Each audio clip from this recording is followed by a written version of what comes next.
Chers amis, bonjour à tous. Nous sommes aujourd'hui le jour de la Lula de la mère du Rabbi, Vav Tishri, un jour énormément important. C'est aussi où nous sommes en plein Aseret Yemei Teshuvah. Aseret Yemei Teshuvah qui est les 10 jours de Teshuvah. Nous sommes à quelques jours avant la fête de Kippour. Et donc aujourd'hui, on va voir le point commun qu'il y a entre la paracha Zinu, qu'on lit en général pas mal de fois. C'est connu que c'est aussi la paracha de la Parnassa. Tu sais qu'on a l'habitude de dire, c'est écrit dans les Sfarim, que celui qui apprend la paracha par cœur, c'est Ségoula pour la Parnassa. Exactement. C'est pour ça qu'on apprenait en bas âge, quand on était jeune. Cette paracha par cœur, d'ailleurs, c'est une paracha qui est écrite comme un poème. C'est une paracha qui est très courte, c'est une paracha qui est très facile. Mais la paracha de Azinu, paracha particulière, parce qu'on continue encore avec ce que Moshe parle au peuple juif avant de quitter ce monde. Mais on va voir le lien qu'il y a entre cette paracha et Aseret Yemei Teshuvah, les 10 jours de Teshuvah, dans lequel nous nous trouvons aujourd'hui. Et comme j'ai dit, aujourd'hui, c'est aussi la 56e Iloula de la mère du Rabbi, la Rabbanit Chana. Donc je vais d'abord commencer avec... Ça s'est fermé. Tiens, d'abord commencer avec un discours que le Rabbi a prononcé aujourd'hui, en 1955. Très très beau discours en rapport avec les 10 jours de Teshuvah. Je vous dis le texte, comme le Rabbi l'écrit, qui est très, très magnifique par rapport à ce qu'on parlait juste avant. On est maintenant dans la période entre Rosh Hashanah et Kippour.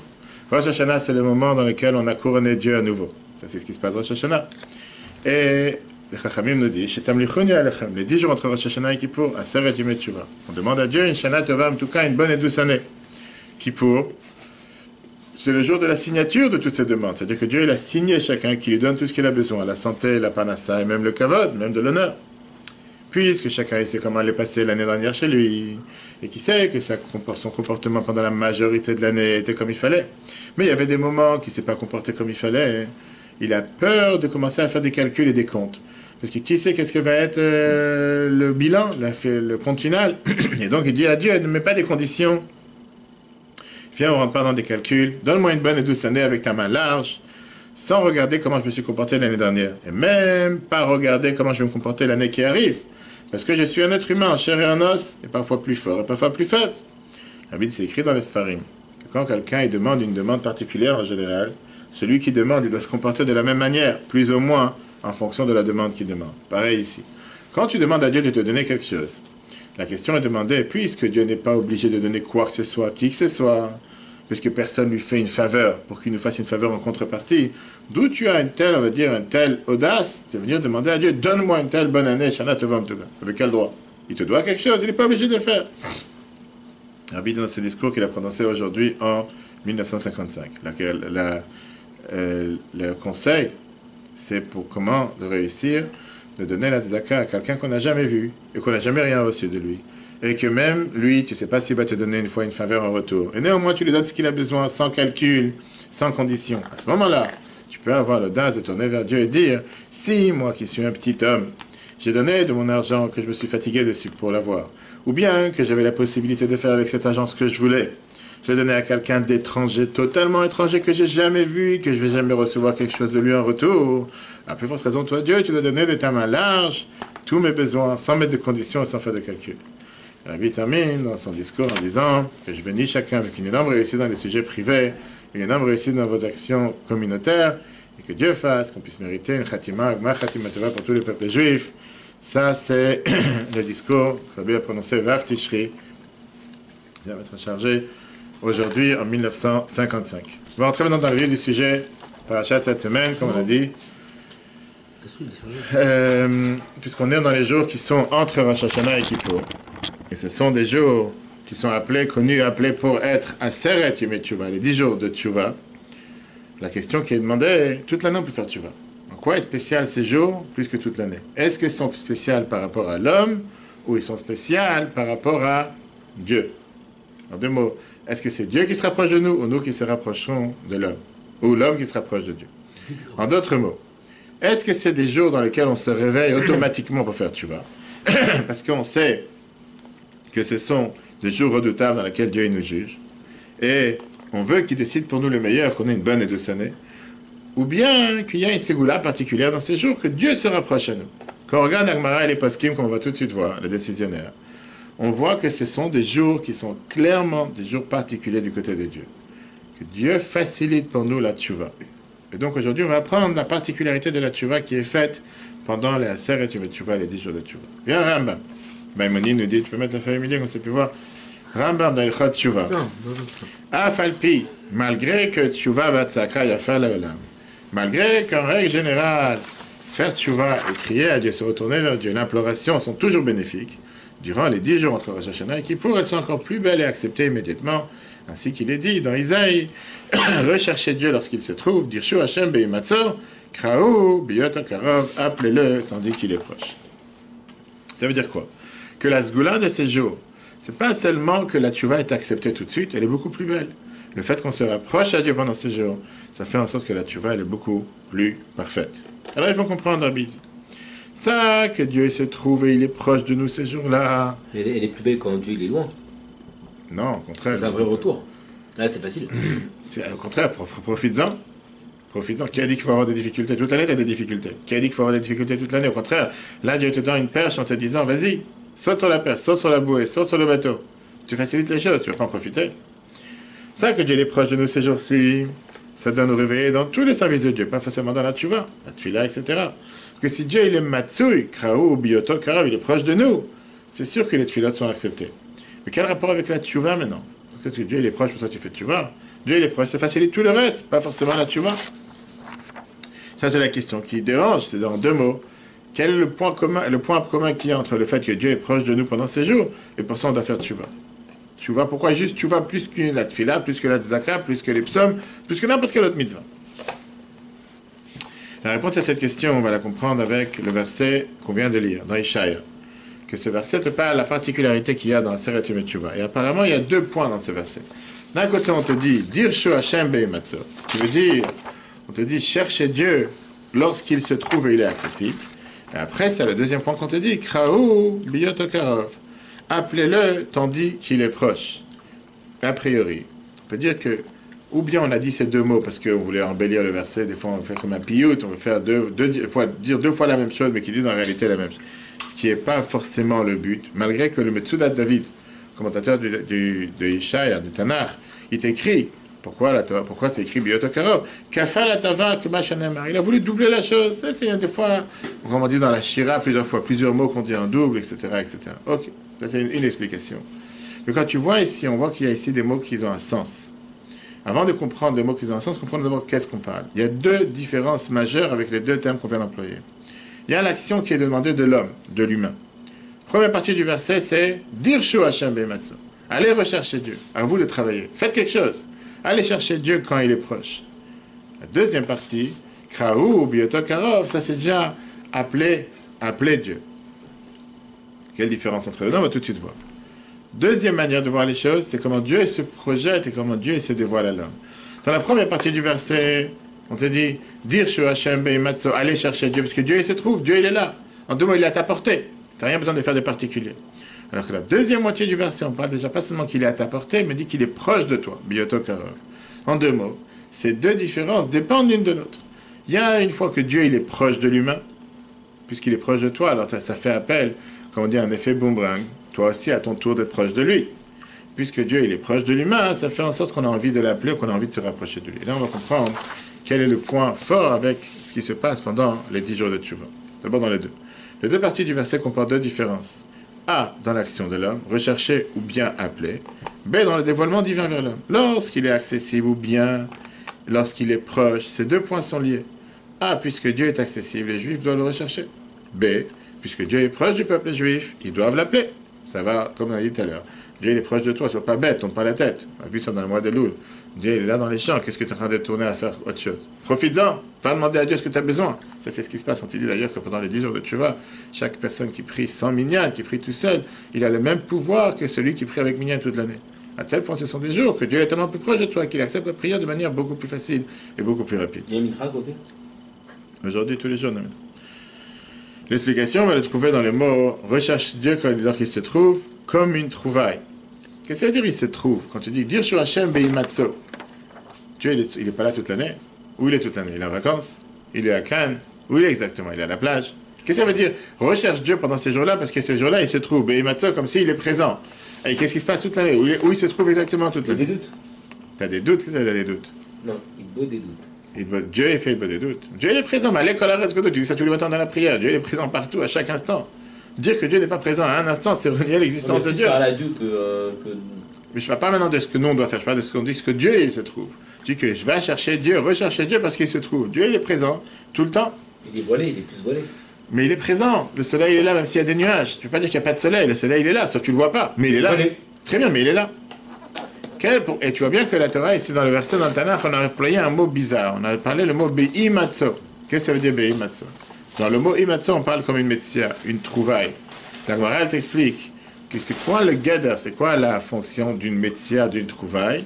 On parle bien sûr ici de quelque chose que tu ne t'attendais pas. Par définition, tu as trouvé quelque chose, tu ne l'as pas cherché, tu l'as trouvé. Tu étais sur la route, tu as trouvé un billet par terre, tu as trouvé quelque chose qui n'est pas forcément le tien. La Gemara Sanhedrin, page 97a, nous dit que 3 choses arrivent et Hadat de manière inattendue.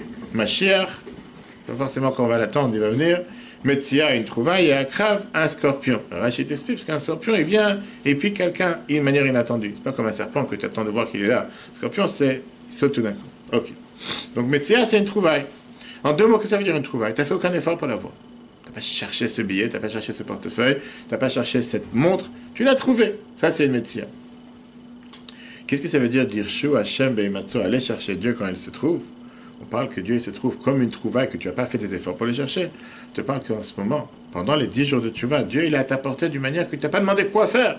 C'est même pas que ça dépend de tes efforts. Tu n'as fait aucun effort. Dieu il est à ta portée, Dieu il est présent pour toi, sans que tu fasses aucun effort, sans aucune recherche de ta part. Et donc, c'est pour ça que le verset te dit, Dieu il se trouve même pour quelqu'un qui n'est pas parti le chercher. Même quelqu'un que Dieu ne lui parle pas toute l'année. Pendant les 10 jours de Tchouva, Dieu il est présent, même s'il ne mérite pas. Et ça fait en sorte que quand il ressent la chaleur, il ressent le rapprochement de Dieu envers lui, il ne peut pas refuser, il est obligé de se rapprocher. C'est comme l'histoire que j'ai racontée hier avec Rosh Hashanah. Tu vois, un juif que... C'est lui qui t'interpelle, il te demande, tu n'as rien demandé. Mais il t'a demandé, tu lui demandes de sonner le chauffeur. C'est difficile qu'ils disent non. Je n'ai pas dit qu'il y en a qui disent pas non, il y en a qui disent non. Mais c'est très peu. Un juif, il a une neshama, tout d'un coup, il va se réveiller. Pendant les 10 jours de Tchouva. Regarde dans le 3. La définition d'une trouvaille, c'est qu'elle se présente à l'homme alors qu'il ne s'en attend pas et ne la recherche aucunement. Le dévoilement divin est décrit ici comme une trouvaille pour indiquer que Dieu se dévoile même pour celui qui ne le recherchait pas et donc a besoin de retourner vers lui. Quel est l'enseignement numéro 1 qu'on apprend par rapport à le lien, la question qu'on a demandé entre la tchouva qui est faite pendant les 10 jours de tchouva avec ce verset? Au début de l'année, quand tu fais un bilan de toutes tes actions, pensées, paroles et actes, et tu sais très bien que ta situation n'est pas terrible, comme le discours du Rabbi qu'on vient de mentionner de 1955. Ou bien tu sais que tu n'es pas au top. Tu peux des fois désespérer. Tu peux des fois perdre ton courage, ton énergie en disant « Moi, je pourrais me rapprocher de Dieu. Moi, je pourrais faire ce que Dieu veut de moi. De toute façon, avec tout ce que j'ai fait cette année comme bêtise, je ne vois pas comment je pourrais me rapprocher de Dieu. » Entre parenthèses, le chemin du Moussa. Pour ça vient ce verset et te dit que pendant ces 10 jours, Shu Hashem Beimatso, Dieu il se trouve comme une trouvaille. Ça ne dépend pas de ce que tu as fait ou pas. Oublie ce que tu as fait dans l'année. Oublie si tu as fait des bonnes choses ou pas bonnes choses. Ça n'a rien à voir avec ce que tu as fait maintenant. Dieu il est là, il est à ta portée. Tu as trouvé ce paquet d'argent par terre, tu as trouvé ce billet, tu as trouvé ce portefeuille. Tu n'as rien fait pour le chercher, pour le trouver. Il est présent. Maintenant, il ne faut pas être bête. Tu vois, je sais pas, des billets par terre que tu vas dire, ah non, c'est pas moi, je touche pas. La morale te dit qu'il n'y a pas de ciment dans l'argent, à part si quelqu'un a mis un élastique, quelque chose. Qu'est-ce que tu vas dire? Ah non, je laisse pour le prochain qui passe. Le prochain qui passe, il va le prendre. Prends-le toi. Dieu, il est à ta portée. Profites-en. Au début de l'année, lorsque l'homme effectue un bilan personnel de ses actes, paroles et pensées au cours de l'année précédente et qu'il sait bien que son état spirituel est loin d'être satisfaisant, ou tel qu'il n'est pas, tel ou n'est pas tel qu'il devrait être, l'homme pourrait alors sombrer dans le désespoir en se disant « Qui suis-je? Et qui suis-je pour prétendre m'approcher de Dieu ?» En réponse à cela, le texte affirme « Endurant ces 10 jours, Dieu se trouve et il est accessible et de façon générale pour lui et pour tous les Juifs, même s'il ne s'est aucunement préparé. » Et donc, à toi de sauter sur l'occasion. Viens maintenant à la question suivante. Pourquoi un tel cadeau? Pourquoi on mériterait un tel cadeau? Pourquoi Dieu t'a donné une telle possibilité? Pourquoi Dieu serait proche de toi alors que tu ne mérites pas? Pourquoi Dieu serait proche de toi que tu ne l'as pas cherché? Je dis la moindre des choses, c'est que va le chercher, fais quelque chose, fais un effort. Tu fais aucun effort, on dit que Dieu il est proche de toi. Pourquoi on mérite une telle chose? On va chercher quand on fait les sirotes. Combien de gens font les slichot? Chez Chabad, on fait pas les slichot. Et bien tous les juifs se font les slichot. Toi, tu es un tzaddik, on parle pas de tous les... Il n'y a pas que les tzaddikim sur terre, même s'il y a un mère ou l'homme tzaddikim. Viens le Midrash Agada et te dit la phrase suivante. Dieu il dit sur le peuple juif qui nar Israël va'aveu, que les enfants, le peuple juif, on est considéré comme un jeune enfant, un petit enfant, un enfant de Dieu. Dieu le considère comme ce petit enfant. Un parent normal, et le portable. Un parent normal, il pardonne à son enfant, il pardonne, je veux dire, un parent, il pardonne pour un enfant tout ce qu'il peut pardonner. Même quand un enfant, il fait contre la volonté du parent, surtout quand c'est un petit enfant. Ça dépend quand c'est un petit enfant. Ça y arrive, surtout quand c'est un petit enfant qui ne comprend pas la gravité de la chose. Il a pris ton portable, il a claqué par terre. Non, tu Qu'est-ce que tu vas t'énerves faire? quand même. Qu'est-ce que tu fais? Tu peux pas dire que tu Une t'énerves pas. seconde, un enfant de 1 an, qu'est-ce qu'il a compris? Qu'est-ce qu'il a fait? Qu'est-ce qu'il a fait? Tu peux t'énerver contre toi, tu dois laisser ton portable traîner. Qu'est-ce que tu vas lui faire? Tu penses vraiment qu'il sait qu'il avait un portable dans la main qui coûte 1000 euros? Qu'est-ce que tu veux de cet enfant, le pauvre? Il pensait qu'il voulait avoir du bruit, il voulait taper un main de partage, il ne voulait pas le chercher. Pour lui, n'importe quelle chose qu'il a, va jeter par terre. C'est pas sa faute. Et en réalité, quand tu réfléchis, l'amour que les parents ils ont envers un petit enfant, justement, 1 an, 6 mois, 2 ans, tu l'aimes pas pour ce qu'il fait. Parce qu'il fait rien, il n'a pas de cahier de notes, il n'a pas pris à l'école, il n'est pas ordonné, range pas sa chambre. Peu importe. Tu l'aimes pour ce qu'il est, parce que c'est ton enfant, rien d'autre. Même quand il fait le contraire de ta volonté. C'est difficile d'être dur avec lui. Pourquoi tu veux être dur? Qu'est-ce que tu veux lui faire? Tu peux juste remercier. Je disais ça à une femme hier soir. Remercie Dieu que tu as un enfant. Qu'est-ce que tu veux? Tu vas commencer à crier. Remercie Dieu que tu as la chance d'avoir un enfant. C'est sûr que quand il grandit, à ce moment-là, tu vas conditionner, si on peut dire, même si on ne conditionne pas, que tu vas l'aimer plus s'il a des bonnes notes, tu vas lui montrer que tu es énervé s'il a des mauvaises notes. Mais c'est pas parce qu'il a des mauvaises notes que tu vas dire, ah, t'es plus mon enfant, je t'aime plus, sors dehors, prends la porte, comme des gens, des fois, j'entends qu'ils te racontent des choses. C'est hallucinant, c'est ton enfant, c'est pas quelqu'un que tu l'as pêché dans la rue. Quand ils sont ados, Encore une il fois. faut les maîtriser. Mais un enfant doit être montré le bon chemin, on doit éduquer un enfant. Oui, c'est pour ça que j'ai un sadique en face de moi. Mais encore un enfant doit montrer le bon chemin, j'ai pas dit qu'il faut laisser faire quoi que ce soit. De l'autre côté, tu vois bien que c'est un amour inconditionnel. Un amour inconditionnel, même quand il fait contre sa volonté, c'est exactement la même chose avec Dieu. Dieu il pardonne toutes nos fautes. Il considère même nos fautes comme si c'est des fautes qui sont devenues des fautes qui se transforment en fautes involontaires, voire en mitzvot positives, comme on a vu. Tout dépend si on fait tchouva par crainte ou par amour, comme on a vu dans les cours précédents, qu'on peut revoir sur l'application de Torah. Dieu il nous aime avec un amour inconditionnel. On a une neshama à l'intérieur de nous. Le fait qu'on a une neshama automatiquement, c'est ce qu'on appelle chelek elokam iman, une parcelle divine. Dieu il n'aime pas soi-même, il une parcelle divine. Les goïms, ils ont ça. Les goïms, ils ont la parole de Dieu qui les a fait vivre, comme chaque chose. Pas une neshama, mais Dvar Hashem. On sait très bien qu'il n'y a pas une chose sur terre que Dieu a créée qui n'est pas créée avec la parole de Dieu. Ça, c'est la raison pourquoi même quand un juif ne se comporte pas comme il faut, quand ça arrive, c'est 10 jours entre Rosh Hashanah et Kippour, Dieu, il est là à ta portée, il est là comme une trouvaille, il est là comme quelque chose. Il n'est pas en train de faire un bilan et chercher qu'est-ce que tu as fait cette année, qu'est-ce que tu n'as pas fait cette année, si tu as fait tel. Oublie tout ça. C'est un père qui est proche d'un enfant et il est à ta portée, va lui sauter dessus. Pas sur Dieu, je veux dire, va te rapprocher. Il te tend la main, dis pas non, sois pas idiot, profites-en. Regarde dans le 5. Recherche dans 11, chapitre 11, verset 1. Il te dit, car le peuple d'Israël est jeune et je l'aime. Viens le Midrash Agadat, Breshit, chapitre 5. De même qu'un petit enfant, son père ne lui en voudra pas s'il fait une bêtise, car il est petit. De même, les Juifs, même s'ils fautent involontairement, Dieu les considère comme un petit enfant. Le Rabbi te dit, l'amour de Dieu envers le peuple juif est comme l'amour d'un père envers son fils en bas âge. Un amour essentiel n'étant pas conditionné par le comportement du fils, même s'il s'agit contre la volonté de son père. C'est pourquoi même, lorsque le comportement d'un juif n'est pas comme il se doit, dès qu'arrivent ces 10 jours de tchouva, Dieu se rend accessible comme une trouvaille à l'homme et ne lui tient pas rigueur. Maintenant, on va comprendre, si Dieu, il est proche de l'homme, c'est magnifique, mais qui dit que l'homme, il le ressent? Parfois, il y a des gens qui disent, moi, je ne ressens pas que Dieu, il est proche de moi. Il y a des gens qui vont te dire, je ne sais pas de quoi tu parles ici des choses spirituelles, qu'est-ce que ça veut dire que Dieu il est proche pendant ces 10 jours? Viens la suite du verset qui te dit, Kraou appelle Dieu Biotokarov.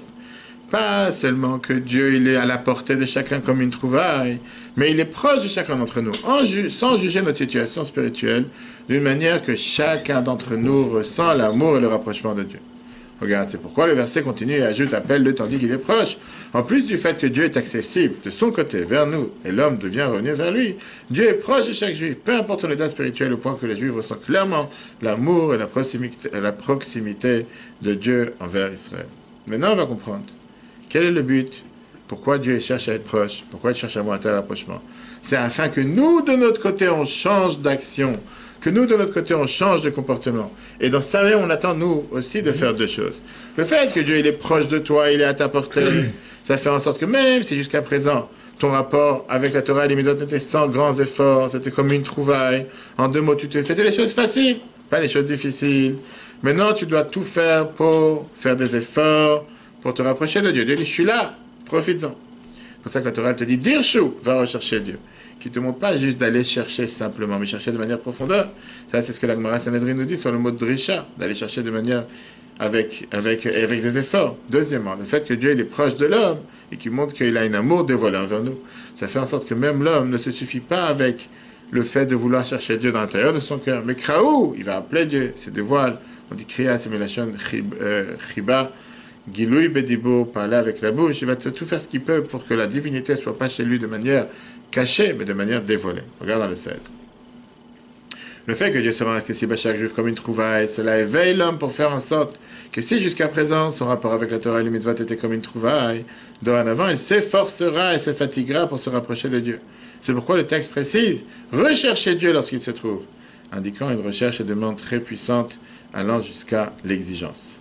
De l'autre côté, l'objectif de la proximité que l'homme ressent envers Dieu.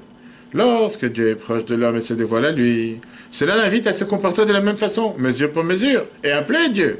Un appel verbal signifie que l'on dévoile la chose, c'est-à-dire, l'homme ne se suffit pas de l'exigence profonde de son âme et de se rapprocher à Dieu, mais il fait tout ce qu'il est en son possible afin que la shrina, la présence divine, éclaire en lui de façon visible tout en son être, et dans tout son être. Et là, tout ce qu'on vient de dire, c'est inclus dans les deux premiers mots de la parashat Azinu, qui est d'ailleurs la raison pourquoi on la lit la majorité des années dans la Seret Yom Teshuvah. Parfois c'est Vayeler, quand Nitzavim Vayeler sont séparés, c'est Vayeler et Shabbat Teshuvah, mais beaucoup d'années c'est Azinu comme cette année. Qu'est-ce qu'on te dit au début de Azinu? Premier verset, que tout le monde connaît. Azinu Hashamayim, Azinu Hashamayim, Vadabera, et après Vetishma Haaretz Imrefi. Heureusement que je t'ai dit. Qu'est-ce que ça veut dire Azinu Hashamayim? Écoute le ciel. Et je vais parler. Je connais par cœur. Vetishma Haaretz, et que la terre écoute, il me réfie les paroles de ma bouche. Maintenant, on ne va pas dans les détails qu'on a parlé de ça une autre année. Pourquoi on a employé ici deux mots, Azinu et Tishma? C'est deux verbes de parler, entendre et écouter dans la Torah. Est-ce que c'est de proche ou de loin? On va tout de suite voir le lien. Parashat Azinu qui est lu pendant la Seret Yom Teshuvah. La parashat te dit que Moshe dit au peuple juif, écoutez cieux, Azinu Hashamayim, et après que la terre entende. Pourquoi pour le ciel elle a dit écoutez? Et pour la terre, il a dit entendre. Azinu et entendre. D'après le Sifri, puisque Moshe était proche du ciel, il dit écoutez, sûr, de moi on est des amis, on est proches l'un l'autre. Mais comme il était loin de la terre, loin des choses matérielles terrestres, il dit Vetishma, qu'elle entende, entende de loin. On ne dit pas écoute de loin, on dit entendre de loin. Quel est le lien avec Aseret Yom Teshuvah? Puisque Dieu il est Beimatzok Karov, Dieu il est proche de chaque juif, chacun d'entre nous peut être proche du ciel. Sentir comment il est proche de Dieu, que Dieu il est proche de lui, et automatiquement être loin des choses matérielles. Regarde dans le 7, dans le 8, le rapport avec la parashat Azinu lu pendant cette période. Écoutez, cieux, ce que je vais dire, et que la terre entende les paroles de ma bouche. Viens le Sifri, il te dit. Moshe étant proche des cieux, il dit écoutez, cieux, indiquant une écoute proche, étant donné qu'il était loin de la terre. C'est pourquoi il affirmait que la terre entend de loin mes paroles. Viens alors, il te dit. Le lien avec les 10 jours de Teshuvah est simple. Étant donné que pendant ces jours-ci, Dieu est accessible et proche de chaque juif, chacun peut donc être proche du ciel, se sentir proche de Dieu, le ciel, et être automatiquement loin de la terre, loin des éléments terrestres et divins. Comment dans ce verset sont allusionnés ces deux sujets? Bien, la Noire Zaken était dit que quand on parle du ciel, on parle bien sûr des choses spirituelles. Shamaim fait allusion à la Torah. La Torah vient du ciel. Mina Shamaim dibarti imachem. Quand Dieu a donné les détails de la loi. La terre fait allusion aux choses terrestres, les mitzvot concrètes de la terre. D'après le sens profond, on voit ici que loin de la terre, proche du ciel, te symbole de différentes manières de servir Dieu. Deux sortes de servir Dieu. Tu as des fois quelqu'un qui sert Dieu de manière qui se sent proche. Tu comprends la grandeur de Dieu. Tu ressens l'amour de Dieu dans ton cœur. Tu vois comment Dieu il est proche de toi. Parfois, quelqu'un il a besoin de se sentir loin. Qu'est-ce que ça veut dire loin? Il ne comprend pas pourquoi Dieu il dit ou il nous demande de faire telle ou telle chose. On te dit, tu sais quoi? Tu ne comprends pas, fais-le quand même. Pas par amour, parce que tu ne comprends pas. Fais-le par crainte, par kabbalatol. Qu'est-ce que c'est kabbalatol? Soumission à la volonté de Dieu.